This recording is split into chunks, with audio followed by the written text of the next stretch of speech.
Hujambo mama mpya. Baada ya upasuaji wa cesarean, huenda unajiuliza jinsi ya kuanza kutoa maziwa ya mama kwa mtoto wako. Usijali, niko hapa kukusaidia hatua kwa hatua, kulingana na utafiti wa kisayansi. Kwanza, hakikisha umeosha mikono vizuri kwa maji na sabuni. Usafi ni muhimu sana kwa afya ya mtoto. Kisha kaa mahali pazuri na tulivu. Unaweza kukaa kitandani au kwenye kiti chenye mgongo.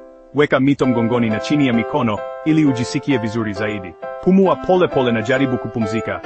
Mwili unapokuwa na amani, utoaji wa maziwa huwa rahisi.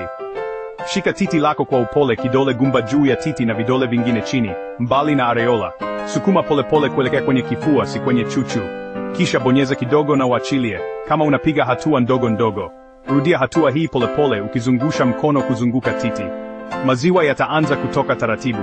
Hukuhitaji kukimbilia, chukua muda wako. Unaweza kutumia mkono au pampu ya maziwa, yote ni salama. Kumbuka, usivunjike moyo ikiwa maziwa hayaji haraka. Kwa mara ya kwanza, unaweza kupata matone machache tu, ni kawaida kabisa. Mwili wako unahitaji muda kuzoea. Baada ya kumaliza, weka maziwa kwenye chupa safi au mfuko maalum na uhifadhi ndani ya friji.